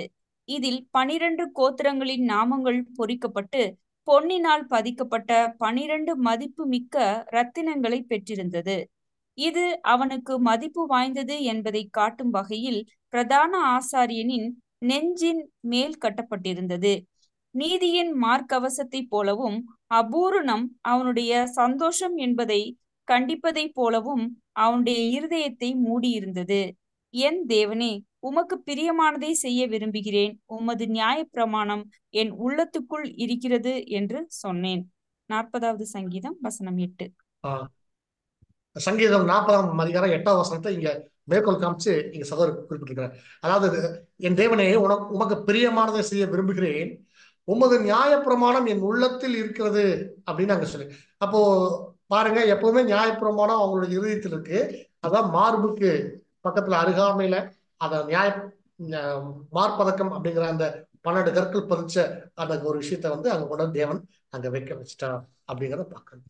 அப்ப மார்பதக்கம் நமக்கு குறிப்பிடுறது என்ன அப்படின்னா, அது நியாயப்பிரமாண உடன்படிக்கை. சரிங்க. இப்போ இது ஏன் நியாயப்பிரமாண உடன்படிக்கையா இருந்தாலும், இது ஒரு முழம், ஒரு ஜான் நீளம், ஒரு ஜான் அகலம் அப்படிங்கிற இந்த ஒரு சதுர வடிவமைப்பில் இருக்கிறதுக்கான காரணம் என்ன அப்படின்னா, அதற்கு ஒரு அருமையான ஒரு அடையாளம் கொடுக்கப்பட்டிருக்குது. அது ஒரு மனுஷனை, ஒரு பாவ மனுஷனை அந்த பாவத்திலிருந்து இந்த நியாயப்பிரமாணத்தின் மேல் ஒருத்தர் வாழ்ந்து முடிச்சாங்க அப்படின்னா, அவங்க என்னன்னா ஒரு பரிசுத்தவானாக தேவன் படைக்கும் பொழுது அந்த மனுஷன் எப்படி இருந்தாங்களோ, ஆதாம் இருந்தாங்க இல்லையா, அந்த நிலையில அவங்க எட்டுறதுக்கான வாய்ப்பு இருக்கு அப்படின்னு தேவன் சொல்றார். அதாவது மனித பூரணத்தை குறிப்பிடுது இந்த சதுரம் அப்படிங்கிற இந்த ஒரு டிசைன். சதுரம் அப்படிங்கிற இந்த ஷேப் என்ன எது அடையாளப்படுத்துது அப்படின்னா, ஒரு ஒரு பர்ஃபெக்ட் ஹியூமன் பீயிங்கை அடையாளப்படுத்துது. அப்போ பர்ஃபெக்ட் ஹியூமன் பீயிங்கை நியாயப்பிரமாணம் கொடுக்குமானா கண்டிப்பா கொடுக்கும். இப்போ இந்த இடத்துல நான் உங்களுக்கு ஒரு அடிஷனல் ஒரு பாயிண்ட் நான் சொல்றேன், எல்லாருமே நீங்க நினைவு வச்சுக்கோங்க. நம்முடைய ஆண்டவராக இயேசு கிறிஸ்து இடத்துல இந்த பூமிக்கு வந்திருக்கும் பொழுது அவர் பாவத்துல கர்ப்பம் தரிச்சு பாவத்துல பிறக்கல. அவர் பரிசுத்தாவியில கர்ப்பம் தரிச்சு பரிசுத்தாவியில பிறந்திருக்கிறதுனால அவருக்குள்ள பாவங்கிறது ஒரு துளி கூட இல்லை. அப்ப பாவம் இல்லாம பிறக்கிறார், பாவம் இல்லாம வளர்றார், பரிசுத்தவானாக இந்த பூமியில இருக்கிறார். அப்ப இந்த பூமியில பரிசுத்தமா இருந்தது முதல்ல ஆதாம் படைக்கப்பட்டாங்க. அப்புறம் ஆதாம் என்னன்னா பாதியில அவர் பாவம் செஞ்சுட்டார், பாவத்துல விழுந்துட்டார். இரண்டாம் ஆதாமா இருக்கக்கூடிய நம்ம ஆண்டவராகிய இயேசு கிறிஸ்து பாவமே இல்லாம பிறந்தாரு, பாவமே இல்லாம வளர்ந்தாரு, பாவமே இல்லாம மரண பரியந்தம் தன்னை பாவம் இல்லாம காத்து கொண்டார் அப்படிங்கறத நம்ம. அப்ப பாவம் இல்லாம இருக்கும் பொழுது இப்போ ஒரு கேள்வி, அவர் அந்த 33 வருடங்கள் இந்த பூமியில வாழ்ந்தார் இல்லையா, அதுலயும் இஸ்ரேல் தேசத்துல பிறந்து வாழ்ந்திருக்கிறதுனால அந்த இஸ்ரேல் தேசத்துல அன்னைக்கு அது யூத யுகம். அவர் பிறந்த காலப்பகுதி யூத யுகம். அந்த யூத யுகத்தினுடைய நிறைவு பகுதியில அவர் நம்முடைய ஆண்டவர் பிறந்து வாழ்ந்து மரிச்சார். அப்ப யூத யுகத்துல பிறந்திருக்கும் பொழுது அந்த யூதர்களுடைய பிரதான சட்டமாக இருந்தது நியாயப்பிரமாணம். அப்ப நியாயப்பிரமாணத்தை நம்முடைய ஆண்டவராக இயேசு கிறிஸ்து கடைபிடிச்சிருப்பாரா மாட்டாரா அப்படின்னு நம்முடைய சிந்தனைக்காக நம்ம ஒண்ணு வச்சோம் அப்படின்னா, அநேக இடங்கள்ல வசனம் குறிப்பிடுதுன்னா நியாயப்பிரமாணத்தை அவர் ஒரு இடத்துல கூட மீறவே இல்லை. அப்போ ஒரு இடத்துல கூட மீறனா எல்லா நியாயப்பிரமாணங்களையும் அவர் நிறைவேற்றி முடிச்சிருக்கிறார். எல்லா நியாயப்பிரமாண கட்டளைகளையும் அவர் நிறைவேற்றிருக்கிறார்னா அப்போ நியாயப்பிரமாணத்தை நிறைவேற்றுறதுக்காக ஒரு ஜீவன் அவருக்கு இருக்கு. ஏற்கனவே அவர் பரிசுத்தவானா இருக்கிறதுனால அவருக்கு நித்திய ஜீவன் அப்படிங்கிற ஒரு விஷயம் ஆல்ரெடி அவருக்குள்ள இருக்கு. இப்ப கூட நியாயப்பிரமாணத்தையும் அவர் நிறைவேற்றுறதுனால அவருக்கு 2 ஜீவன் இருக்கு, இரட்டிப்பான ஜீவன் இருக்கு. அவர் பரிசுத்தமா பிறந்திருக்கிறார், அவர்கிட்ட பாவமே இல்லை ஒண்ணு. ரெண்டாவது நியாயப்பிரமாணத்தை நிறைவேற்றுறதுனால ஒரு ஜீவன். இப்போ 2 ஜீவன் அவர்கிட்ட டபுளா இருக்கு, இரட்டிப்பான ஆசீர்வாதம் அப்படின்னு நம்ம சொல்லலாம். மாமிசத்திலையும் அவர் என்ன பண்றாருன்னா நீதியா நடந்துட்டார், ஆவியிலையும் அவர் நீதியாக நடந்திருக்கார். அப்போ இந்த நீதியை நிறைவேற்றுவது நிமித்தமா அவருக்குள்ளாக ஜீவன் இப்போ உறுதியா இருக்கு. இதே உதாரணம் வேற எங்கேயாவது நீங்க பார்க்கணும் அப்படின்னா அதனுடைய அற்புதமான நிழல் எங்க இருக்குன்னா இந்த மார்பதக்கத்துல இருக்கு. எப்படி இருக்கு? மார்பதக்கம் 2 ஜான் அதை அப்படி மடக்கும் போது கரெக்டா 1 ஜான் நீளம் 1 ஜான் அகலம், அப்ப டபுளா ரெட்டிப்பா இருக்கும். இந்த 2 இருக்குதுன்னா ஒண்ணு மாமிசம், இன்னொன்னு ஆவி. மாமிசம் அப்படிங்கிறது வெளிப்பக்கமா தெரியக்கூடிய அந்த கற்கள் பதிச்சது, அது அது அது ஒரு பகுதி. ரெண்டாவது உள்ள இருக்கிறது, அந்த வெளியே இருக்கிற பகுதி மாமிசங்கிறத விட அது நியாயப்பிரமாணம் அப்படின்னு சொல்லலாம். அந்த நியாயப்பிரமாணம் உள்ள இருக்கிறது ஆவி. ஆவி, நியாயப்பிரமாணம். இந்த ரெண்டு விஷயமும் அப்படியே ஒன்னோட ஒண்ணு இருக்குது. இந்த ரெண்டையும் சேர்ந்துதான் மார்பதக்கம். இது ஒரே ஒருத்தர் தான் இது நிறைவேற்றி முடிச்சு தீர்த்திருக்கிறார். அது நம்முடைய ஆண்டவராகிய இயேசு கிறிஸ்து. ஓகேங்களா? அப்ப இது மனித பூரணத்தை குறிப்பிடுது. இந்த பூமியில பூரணமாக வாழ்ந்த ஒரே ஒரு யாருன்னா நம்முடைய ஆண்டவராகிய இயேசு கிறிஸ்து அப்படிங்கிற இது நேரடியாக அர்த்தம் கொடுக்கறத நம்ம பார்க்கிறோம். அன்பான சகோதர சகோதரிகளே, அடுத்தது இதுல பதிக்கப்பட்டிருக்கிற 12 கற்கள் 12 இஸ்ரேல் ஜனங்கள் 12 அந்த இஸ்ரேல் ஜனங்களுடைய 12 கோத்திரங்களை அடையாளப்படுத்துது. 12 கோத்திரம்னா யாரு 12 பிள்ளைகளா அப்படின்னா 12 கோத்திரம் வேற பிள்ளைகள் வேற. அப்ப நீங்க கோத்திரம் அப்படின்னு சொல்லி பார்க்கும்போது அது பிள்ளைகள் அதுல யாரு வரமாட்டாங்கன்னா சில பேர் வரமாட்டாங்க. இப்போ யோசேப்பெல்லாம் அதுல வரமாட்டாங்க, ஆனா பிள்ளைகள் வருவாங்க. கோத்திரம் அப்படி வரும்போது அவங்க மனாசே வருவார். மனாசே அப்படிங்கிறது யோசேப்பினுடைய பிள்ளைகள். அப்ப இதெல்லாம் நம்ம வந்து ஏற்கனவே நம்முடைய அடிப்படை சத்திய பாடத்திலே படிச்சிருக்கும் போது நமக்கு புரிஞ்சிருக்கும். அப்ப 12 கோத்திரங்கள் அது மாமிச இஸ்ரேலருக்கு இருக்கு, வெளிப்படுத்தின விசேஷத்துல ஆவிக்குரிய இஸ்ரேலருக்கு இருக்கு 12 கோத்திரம். ஆவிக்குரிய இஸ்ரேலருக்கு 12 கோத்திரம் என்ன, மாமிச இஸ்ரேலருக்கு 12 கோத்திரம் என்ன அப்படிங்கிறது நம்ம தனிப்பாடமாகவே நம்ம சபை பாகம் 2 சர்ச் பார்ட் 2 அப்படிங்கிற சப்ஜெக்ட்ல அதை குறித்து நம்ம டீட்டெயிலா பார்த்ததுனால நீங்க அந்த பாடத்தை நம்ம உங்களை நினைவுல மாத்திரம் நீங்க வச்சுக்கொள்ளுங்க. சரிங்களா? பாருங்க, இப்போ இந்த 12 கோத்திரங்களும் அடையாளப்படுத்துது. அது மாமிச இஸ்ரேலுக்கும் இருக்கு, ஆவிக்குரிய இஸ்ரேலுக்கும் இருக்கு. ஆனா மாமிச இஸ்ரேலுக்கு நேரடியாக பெயர் பொறிக்கப்பட்டே இருக்குது, ஆவிக்குரிய இஸ்ரேலுக்கு அப்படி இல்லை. அது ஆவியில் இருக்கிறதுனால அது உள்ள மறைஞ்சு அது மறைவா காணப்படுது. இன்விசிபிள் அப்படிங்கிற ஒரு காரியத்தை நம்ம புரிஞ்சுக்கலாம். வெளியே இருக்கிறது அது விசிபிளா இருக்கு அப்படிங்கிறது புரிஞ்சுக்கலாம். சரிங்களா? அடுத்தது இந்த மார்பதக்கம் ஏன் இரண்டா பாருங்க. இந்த ஸ்லைடு தான் நம்ம பேசணும், அது ஸ்லைடு மாறிடுச்சுனால. பட் நான் அந்த கான்செப்ட் நான் திரும்ப உங்களுக்கு சொல்லிடுறேன். மார்பதக்கம் ஏன் ரெட்டையா அங்க மடிச்சு வச்சிருக்கிறாங்க, ஏன் அது ஒன்னா வச்சிருக்கலாமே அப்படின்னா, இது ரெண்டு பாகம் ஒரே அளவுல இருக்கும். ஒண்ணு எழுத்து, அது நியாயப்பிரமாணம் வெளியில் இருக்கிறது, அது உள்ள இருக்கிறது ஆவி அப்படிங்கிற ரெண்டு விஷயத்த அங்க அடையாளப்படுத்துது. அன்பான சகோதரர்களே, இந்த இடத்துல நம்ம ஒரு வசனம் நம்ம வாசிக்கலாம். இதை எப்படி நம்ம புரிஞ்சுக்கலாம்? வசனம் வாசிங்க, நம்ம விளக்கம். ரோமர் 8ஆம் அதிகாரம் 4ஆம் வசனம். ரோமர் 8ஆம் அதிகாரம் வசனம் 4. மாம்சத்தின்படி நடவாமல் ஆவியின்படி நடக்கிற நம்மிடத்தில் நியாயப்பிரமாணத்தின் நீதி நிறைவேறும்படிக்கே அப்படி செய்தார். பாருங்க, இங்க நமக்கு நியாயப்பிரமாணத்தை ஒருத்தர் கூட நம்ம நிறைவேற்றல அப்படின்னு நம்ம வந்து வசனங்கள்ல ரோமர்ல அதிகமா இடத்துல பவுல் சொல்லியிருக்கிறாங்க. ஆனா அதை முதல் முறையாக நிறைவேற்றி தீர்த்தது யார் அப்படின்னா நம்முடைய ஆண்டவராகிய இயேசு கிறிஸ்து. இயேசு கிறிஸ்து மாத்திரம் இல்ல, இயேசு கிறிஸ்துக்கு பின்னாடி வந்த அப்போஸ்தலராகட்டும், அதுக்கு சுவிசேஷத்துல வரக்கூடிய அத்தனை அத்தனை சபை வகுப்பாராகட்டும், எல்லாரும் 1,44,000 பேர் எல்லாருமே இந்த நியாயப்பிரமாணத்தை முழுதுமாக நிறைவேற்றி முடிச்சிருப்பாங்க. ஏங்க நம்ம வந்து சுவிசேஷத்துல பிறந்திருக்கிறோம், யூதகத்துல பிறக்கல. நாம எப்படிங்க நாம நியாயப்பிரமாணத்தை நம்ம நிறைவேற்றுவோம் அப்படின்னு சொன்னா, நியாயப்பிரமாணத்தை நிறைவேற்றுவது 613 கட்டளைகளையும் நம்முடைய ஆண்டவராகிய இயேசு கிறிஸ்து 2 கற்பனையாக நமக்கு சுருக்கி கையில கொடுத்துட்டார். அதுக்கு பேரு பொன்னான பிரமாணம். உன்னிடத்தில் நீ அன்பு கூறுவது போல பிறனிடத்தில் அன்பு கூறுவாயா. இன்னொன்னு, நம்முடைய பிதாவாகிய தேவனிடத்துல முழு இருதயத்தோட, முழு உள்ளத்தோட, முழு ஆத்மாவோட அன்பு கூறுறது, அது முதலாவது கற்பனை. அதற்கு இணையா இருக்கக்கூடிய இன்னொரு கற்பனை என்ன அப்படின்னா, உன்னிடத்தில் நீ அன்பு கூறுவது போல பிறனிடத்தில் அன்பு கூறுவாயாக அப்படிங்கிற இந்த 2வது கற்பனை. இந்த 2 கற்பனைகளும் ஒட்டுமொத்த நியாயப்பிரமாணத்தை நிறைவேற்றுறதுக்கு ஒப்பா இருக்கின்றன. அதாவது அன்புதான் பிரதானம்.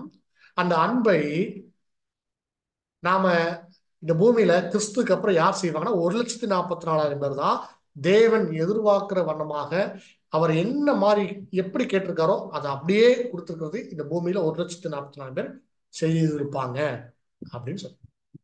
அப்ப நியாயப்பிரமாணத்தை எப்படி நிறைவேற்றணும் அப்படின்னா, இங்க நேரடியாக இல்ல, இன்டைரக்டா இருக்கு. அப்ப நம்ம வந்து ஒருத்துல, அதாவது பொன்னான பிரமாணம் அப்படின்னு சொன்னா நமக்கு என்ன புரிஞ்சுக்கலாம் அப்படின்னா, மற்றவங்க நம்மளை எப்படி பாக்குறோமோ நினைக்கிறோமோ அதே மாதிரி மற்றவங்க நினைக்கணும். அதான் பொன்னான பிரமாணம்.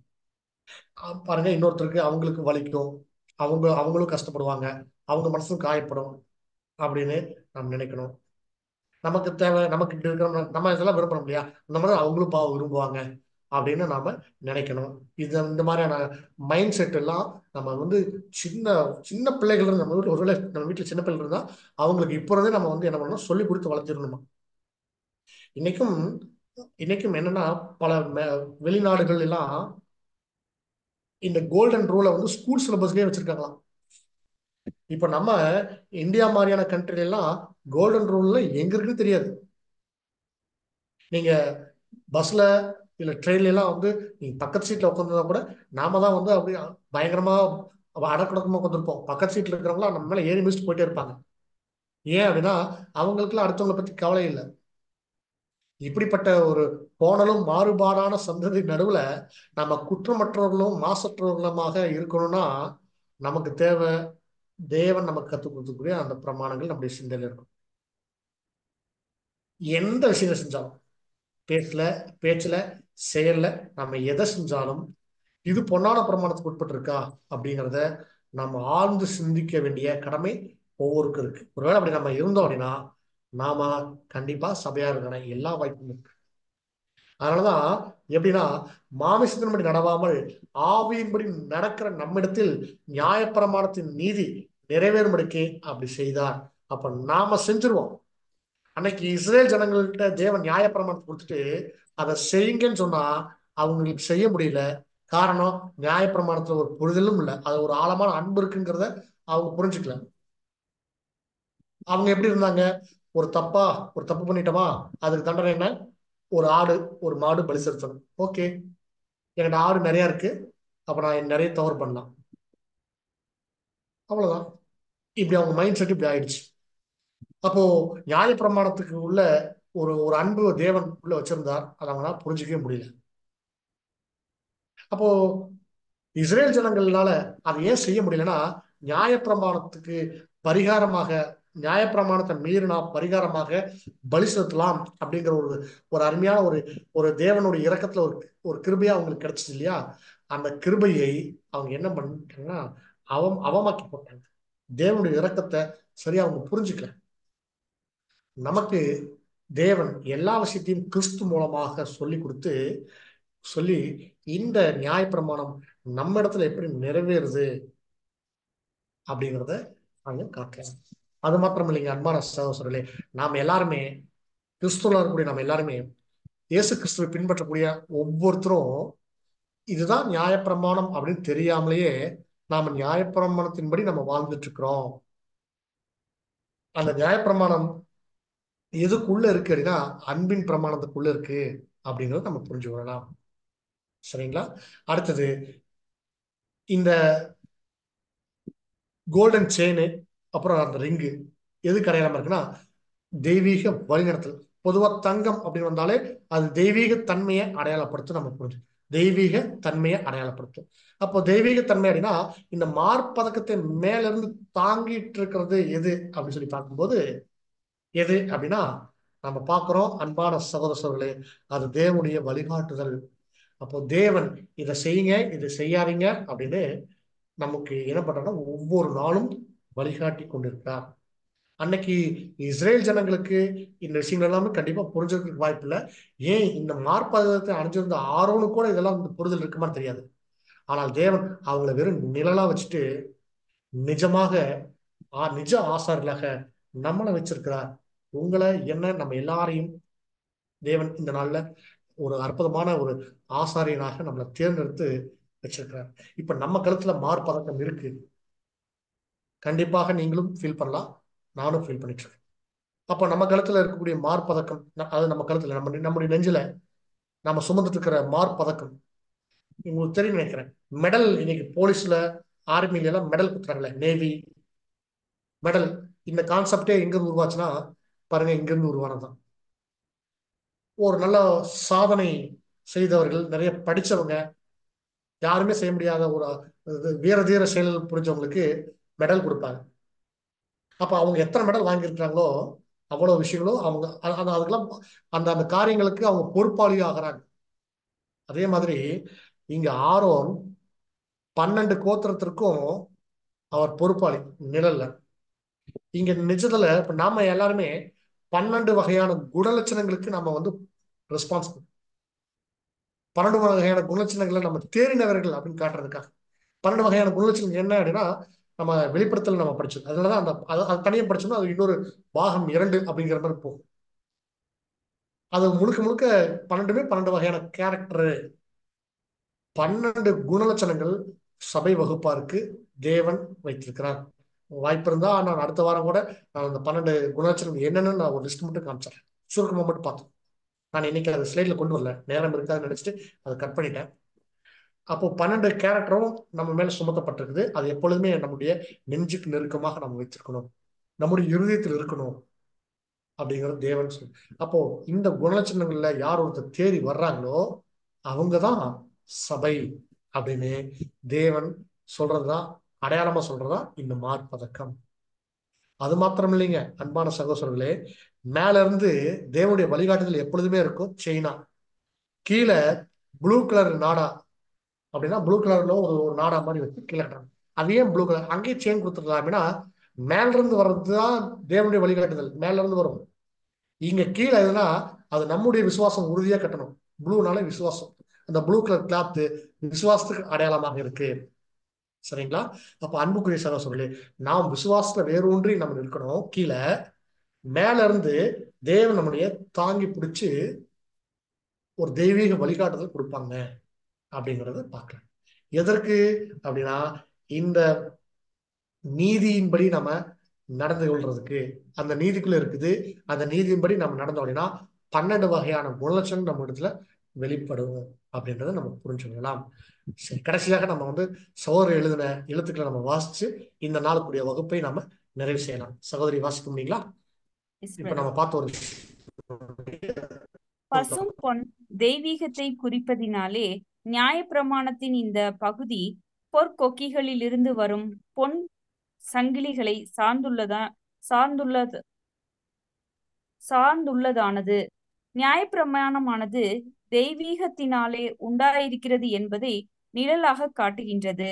நாமும் கூட தெய்வீகத்தின் உதவியால் மாமிசத்தின்படி நடவாமல் ஆவியின்படி நடக்க முடிகிறது என்பதை அறிவோம். பொன்னில் பதிக்கப்பட்ட இரத்தின கற்களை பெற்றுள்ள நியாயப்பிரமாணம் தேவனுடைய உண்மையான இஸ்ரேலர்கள் என்ற சிறுமந்தைக்குரிய மக்கள் தெரிந்து கொள்ளப்பட்டிருக்கின்றனர் என்பதை காட்டுகின்றது. என் சம்பத்தை நான் சேர்க்கும் நாளிலே அவர்கள் என்னுடையவர்களாய் இருப்பார்கள் என்று சேனைகளின் கர்த்தர் சொல்கிறார். மல்கியா 3ஆம் அதிகாரம் வசனம் 17.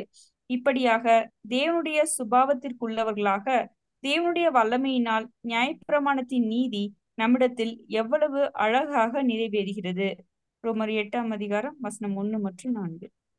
Thank you sister. இப்ப நம்ம பார்த்த இந்த மார்பதக்கம் ஆசானுடைய இந்த மார்பதக்கம் நமக்கு ஏற்படுத்திக்கிறது என்னன்னா நியாயப்பிரமாணம், அதாவது தேவனுடைய வார்த்தைகள் நம்முடைய இருதயத்துல இருக்கு. அந்த தேவனுடைய வார்த்தைகளின் பிரகாரமாக நம்ம வாழும் பொழுது 12 வகையான குணலட்சணங்கள் நம்மிடத்துல இருந்து வெளிப்படும். அந்த 12 வகையான குணலட்சணங்கள் தான் நாம சபையாகிறதுக்கு வழி நடத்தும். தேவ சமூகத்துல நம்ம சென்று தேவனை தரிசிக்கிறதுக்கு நம்ம மகா பரிசுத்தத்துல 3ஆம் திரையை கடந்து உள்ள பிரவேசிக்கும் போது இந்த மார்பதக்கம் கண்டிப்பாக உள்ள இருக்கணும். அன்னைக்கு ஆசாரியன், அதாவது ஆரோன் மகாபரிசுத்தத்துக்குள்ள பாவ நிவாரண நாள்ல உள்ள என்ட்ராகும் போது இதுதான் முன்னாடி முதல்ல தெரியும். அது முன்னாடி அது மாட்டிட்டு தான் போவோம். அது மெடல் 12 கோத்திரத்தினுடைய சார்பா நான் வந்திருக்கிறேன் சொல்ற மாதிரி இப்ப 12 குணலட்சணங்களை நான் தாங்கி கொண்டு நான் உள்ள வந்திருக்கிறேன் அப்படின்னு நாம சொல்ற அளவுக்கு அங்க இருக்குங்கிறத நம்ம புரிஞ்சு கொள்ளலாம். பொறுமையோடு கேட்ட உணவின் தேவன் நாமே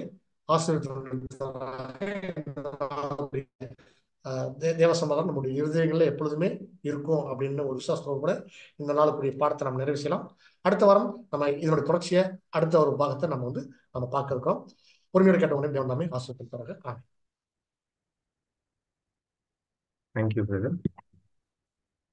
அன்புக்குரிய சகோதர சகோதரிகளே, நம்ம இன்னைக்கு மார்பதக்கம் பத்தி பார்த்தோம். ஸோ அது 12 ட்ரைப்ஸோட பேர்கள் அதுல நம்ம பார்த்தோம். ஆனா ஆவிக்குரிய அர்த்தத்தில் இருக்கிற நமக்கு வந்து நம்ம பேசிக்ஸ்ல படிச்சுட்டோம். அது 12 குணலட்சணங்கள் பத்தி நமக்கு தெரிய வருது அப்படி. ஸோ அந்த 12 குணலட்சணத்துல நம்ம வந்து முழுசா டெவலப் பண்ண வேண்டிய அவசியம் நமக்கு அது இருக்குது அப்படின்னு நம்ம பார்க்குறோம். ஸோ அப்படி கண்டிப்பா யார் அப்படி ஃபுல்ஃபில் பண்றாங்களோ அவங்கள தான் சபை ஆக முடியும் அப்படின்னு நம்ம பார்த்தோம். ஸோ அதுக்கு நம்ம அனைவருக்கும் வேண்டிய சக்தி பலன் தேவன் அவங்களோட ஆவினால் கொடுத்து நம்ம வழி நடத்திடுவாங்க அப்படி விசுவாசிக்கிறோம். ஸோ இப்பேற்பட்ட மேன்மையுள்ள சத்தியவசனம் கொடுத்த பிதாவான தேவனுக்கும் நம்ம ரட்சகர் மீட்பராக இருக்கிற இயேசு கிறிஸ்துவிலே நன்றிகள் இருக்கிறோம். தூத்து கொடுத்த நம்ம அன்பு சகோதரனுக்கு நம்ம அனைவர் சார்பாக நன்றி செலுத்துகிறோம். பொறுமையோடு கேட்ட அனைவரும் தேவன் ஆசீர்வதிப்பாங்க. இதுல உங்களுக்கு எதனா கருத்துக்கள் இருந்துச்சுன்னா ஜெபம் முடிச்சதுக்கு அப்புறம் நீங்க அன்மியூட் பண்ணிட்டு சகோதரனை கேட்கலாம். இப்போ இறைவன் இணைங்கீதங்கள் படிக்க முடிய சகோதரி மரியா, முடிவு ஜெபத்தில் வழிநடக்க முடிய சகோதரன் ஜான் பிரிட்டோ, திருப்பூர் நன்றி நம்ம அனைவர் சார்பாங்க அன்போடு அழைக்கிறோம். இரவின் இணைய கீதங்கள். சங்கீதம் 130 5 மற்றும் 6 வசனங்கள். கர்த்தருக்கு காத்திருக்கிறேன், என் ஆத்துமா காத்திருக்கிறது, அவருடைய வார்த்தையை நம்பி இருக்கிறேன். எப்பொழுதும் விடியும் என்று விடிய காலத்து காத்திருக்கிற ஜாமக்காரனை பார்க்கிலும் அதிகமா என் ஆத்துமா ஆண்டவருக்கு காத்திருக்கிறது. துன்பங்களும் விரோதங்களும் குரோதங்களும் இதயத்தை காயப்படுத்தி வேதனையை பெருக செய்கின்ற ஒவ்வொரு அனுபவங்களிலும் தேவனுடைய பிள்ளைகள் ஞாபகத்தில் வைத்து கொள்ள வேண்டியது என்னவென்றால், தேவனுக்கு நேசிக்கவும் பாதுகாக்கவும் தெரியும் என்பதுதான். அவருடைய ஊழியக்காரராகிய தூதர்கள் எப்பொழுதுமே நம் மண்டையில் இருப்பார்கள் என்பதையும், எந்த சோதனையும் கடுமையானதாக இருக்க அனுமதிக்க மாட்டார் என்பதையும் நாம் நினைவில் கொள்ள வேண்டும். இந்த காய்ச்சுகின்ற கலகத்திற்கும் உலைகளுக்கு பக்கத்தில் நின்று நமது அருமையான போதகர் அதிக சூட்டினாலே இந்த தங்கம் போன்ற நமது குணங்களை அழித்து விடாதபடிக்கு பார்த்து கொள்கின்றார். அவருடைய கிருபையினால் எந்த அனுபவங்கள் நமக்கு நன்மையை தரவில்லை என்றால் அதை ஒதுக்கி விடுவார். நாம் தேவையற்ற துன்பங்களிலும் கஷ்டங்களிலும் இருக்கும் அவர் அனுமதிக்க மாட்டார், ஏனெனில் அவர் நம்மை அவ்வளவாய் நேசிக்கின்றார். ஆமேன். ஜெபிக்கலாம்.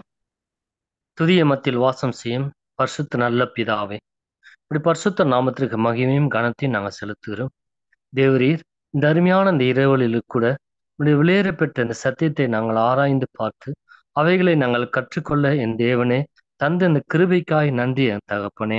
தேவரீர், நாங்கள் கேட்ட அந்த சத்தியத்தின்படி அப்பா எங்கள் குணலட்சத்திலே நாங்கள் சரியாக நாங்கள் வளர்த்து கொண்டு உம்முடைய ராஜ்யத்திலே கர்த்தாவே உம்முடைய சரீரங்கமாய் நாங்கள் வந்து சேரத்தக்க இந்த குணலட்சத்தில் நாங்கள் வளர்ந்து தக்க ஆண்டவரே, எங்களுக்கு ஒவ்வொரு நாளும் இந்த சத்தியத்தை எங்கள் நினைவு வைத்து அதிக ஜாக்கிரதையோடு எச்சரிப்போடு நாங்கள் நடந்து கொள்ளத்தக்க என் தேவன் தாமே ஒவ்வொரு நாளும் இந்த சத்தியத்திலே எங்களை வழி நடத்தும்படி ஆட்சேபிக்கிறோம். பேசணும் தாசனுக்காக நன்றி என் தகப்பனே. கேட்ட ஒவ்வொரு சகோதரர்களுக்காக நன்றி செலுத்துகிறோம். இந்த வேளையிலும் எங்களை தொடர்ந்து உடைய சத்தியத்திலே எங்கள் வழி நடத்தும். எங்களை தாழ்த்தி உடைய சமூகத்தில் அர்ப்பணிக்கிறோம். மீட்பு லட்சணமாக இயேசு கிறிஸ்து நாமத்தில் செபங்கள நல்ல பிதாவே, ஆமென். அன்புக்குரிய சகோதர சகோதரர்களே, இந்த பாட்டத்தில் உங்களுக்கு எதனா கருத்துக்கள் இருந்தா நீங்க அன்மியூட் பண்ணிட்டு சகோதரனை கேட்கலாம். கார்த்தி பிரதர், ஒரே ஒரு இது சரியா நான் கவனிக்கலைன்னு நினைக்கிறேன். அந்த மார்பகத்துல மடிப்புல சொன்னீங்களே, உள்ள என்ன சொன்னீங்க? உள்ளயும் அந்த மடிப்பு மார்பதக்கம் அப்படிங்கிறது 2 இருக்கும், 2 சம அளவுல இருக்கும் அப்படின்னு சொல்லி. மார்பதக்கத்துல டபுளா இருக்கிறதுக்கு என்ன காரணம் அப்படின்னா, அதுல வெளியே இருக்கிறது எழுத்து, உள்ள இருக்கிறது ஆவி. அப்போ தேவனுடைய வார்த்தையில எழுத்து இருக்கு, ஆவி இருக்கு அப்படின்னு சகோதரர் ஒரு குறிப்பு கொடுத்திருந்தாங்க. அதான் நம்ம ரீடிங்ல அதை வாசிச்சோம். அதுல என்ன ஒரு விஷயம் அதுல இருக்கு அப்படின்னா, எழுத்து அப்படிங்கிறது நியாயப்பிரமாணம். அதை வெறும் எழுத்தா பாக்குறவங்க மாமிச இஸ்ரேல் ஜனங்கள் அதை வெறும் எழுத்தா மட்டும் பார்த்து என்ன ஆயிட்டாங்க அப்படின்னா, இறந்து போயிட்டாங்க அப்படின்னா ஜீவன் பெற்றுக்கொள்ளாம போயிட்டாங்க. அதுல ஒரு ஒரு அதுக்குள்ளதான் ஜீவன் இருக்கு, நியாயப்பிரமாணத்துக்குள்ளதான் ஜீவன் இருக்கு அப்படிங்கிற ஒரு ஆவிக்குரிய கண்ணோட்டத்துல பார்த்தாங்க.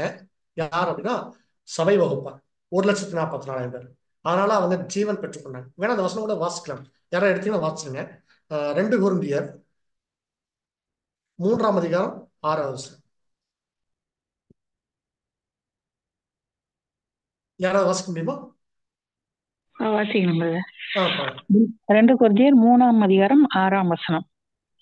புது உடன்படிக்கையின் ஊழியக்காரராய் இருக்கும்படி அவரே எங்களை தகுதி உள்ளவர்கள் ஆக்கினார். அந்த உடன்படிக்கை எழுத்துக்குரியதா இராமல் ஆவிக்குரியதா இருக்கிறது. எழுத்து கொல்லுகிறது, ஆவியோ உயிர்ப்பிக்கிறது. அவ்வளவுதாங்க. என்ன ஒரு விஷயம் இங்க குறிப்பிட்டிருக்காங்க அப்படின்னா, பவுல் சொல்றாரு, இதை புரிஞ்சுட்டு சொல்றாரு. பவுல் தான் இந்த வார்த்தை சொல்ல முடியும், வேற யாரும் சொல்ல முடியாது. அந்த அளவுக்கு பவுலுக்கு நியாயப்பிரமாணத்திலையும் அனுபவம் இருக்கு. இயேசு கிறிஸ்துக்கு அப்புறம் அவர் கொண்டு வந்தார் அன்பின் பிரமாணத்திலையும் ஞானம் தேவன் கொடுத்துருந்தாங்க. ஏன்னா அவர் நியாயப்பிரமாணத்துல கற்று தேர்ந்தவர் இல்லையா, அதனால அவர் நல்லா கரெக்டா புரிஞ்சுக்கிறார். ஏன் யூதர்கள், அதாவது இஸ்ரேல் ஜனங்கள் இந்த நியாயப்பிரமாணத்தை கை கொள்ள முடியாம போச்சு, நியாயப்பிரமாணத்தை நம்பி அவங்க எப்படி வீணா போனாங்க, நியாயப்பிரமாணத்தை தேவன் கொடுத்த அதே கண்ணோட்டத்துல அவங்க பார்க்கவே இல்லை அப்படிங்கறதெல்லாம் ரோமர் எழுதின நிருபத்துல அப்போஸ்தலன் பவுல் அநேக இடங்கள்ல இதை குறிச்சு மட்டும்தான் எழுதியிருக்கிறார். அதேதான் இங்க கொரிந்தியருக்கு எழுதும் போதும் சொல்றாரு, நீங்க நியாயப்பிரமாணத்தை அது வெறும் எழுத்து அப்படின்னு பார்த்தவங்களுக்கு எழுத்து கொல்லும், ஆவியோ உயிர்ப்பிக்கும் அப்படின்னு சொல்றாரு. அப்போ எழுத்து எங்க இருக்குது அப்படின்னா வெளியே இருக்கு. அது வெறுமனே நியாயப்பிரமாணமா பார்க்கிற இஸ்ரேல் ஜனங்களுக்கு அடையாளம். அதனாலதான் இஸ்ரேல் ஜனங்களுடைய 12 கோத்திரங்களுடைய நாமங்கள் பேர் அங்க குறிக்கப்பட்டிருக்கு பார்க்கிறோம். உள்ள இருக்கும் அங்க 12 பேர்லாம் இருக்காது. அது என்னவா இருக்கு அப்படின்னா மறைவா இருக்கும் அப்படின்னு. அந்த மறைவா இருக்கிறது என்ன அப்படின்னா ஹிடனா இருக்கிறது. அது வந்து ஆவிக்குரிய இஸ்ரேல் ஜனங்களா இருக்கக்கூடிய சபை வகுப்பா இருக்கு, அடையாளமா இருக்கு. அன்பின் பிரமாணத்தை கடைபிடிச்சவங்க அப்படின்னு சொல்லலாம். அந்த 1,44,000 பேர் தேவனுடைய வார்த்தையின்படி கீழ்ப்படிஞ்சவங்க அப்படின்னு சொல்லலாம். அதனால 2 பாகம், வெளியே உள்ள அப்படின்னு சொல்லலாம். Okay thank you brother. அந்த இது அந்த மார்பதகத்துக்கு உள்ள போற ட்ரெஸ் கூட வெளியில பின்னாடி ஒண்ணு போடுறோம், முன்னாடி ஒண்ணு போடுறோம்ல பிரதர், அது கூட அப்படிதானே? இதோடைய அர்த்தமா தானே இருக்கும்? ஆமாங்க. நீங்க சொல்றது வந்து ஏபோத்து உள்ள வெளியே, மார்பதக்கம் உள்ள வெளியே. இப்ப நான் சொன்னது மார்பதக்கம். போன வாரம் நம்ம பார்த்த கிளாஸ் வந்து உள்ள வெளியே, அதை சார்ந்தே இது இருக்கும். அதனாலதான் நம்ம முதல் வசனம் ஒரு வசனம் படிச்சோம் இல்லைங்களா, அந்த வசனத்துல என்ன படிச்சோம் அப்படின்னா, அதாவது நியாயப்பிரமாணத்தை எதோட கொடுத்திருக்காரு அப்படின்னா ஜனங்களுக்கு நியாயப்பிரமாணத்தை கூட்டி கொடுத்திருக்கிறார் அப்படின்னு, உடன்படிக்கையோட கூட கொடுத்திருக்கிறாரு. உடன்படிக்கை ஏபோத்து, மார்பதக்கம் நியாயப்பிரமாண உடன்படிக்கை அப்படின்னு சேர்த்து வரும். Okay brother, thank you brother, thank you, ரொம்ப தேங்க்யூ.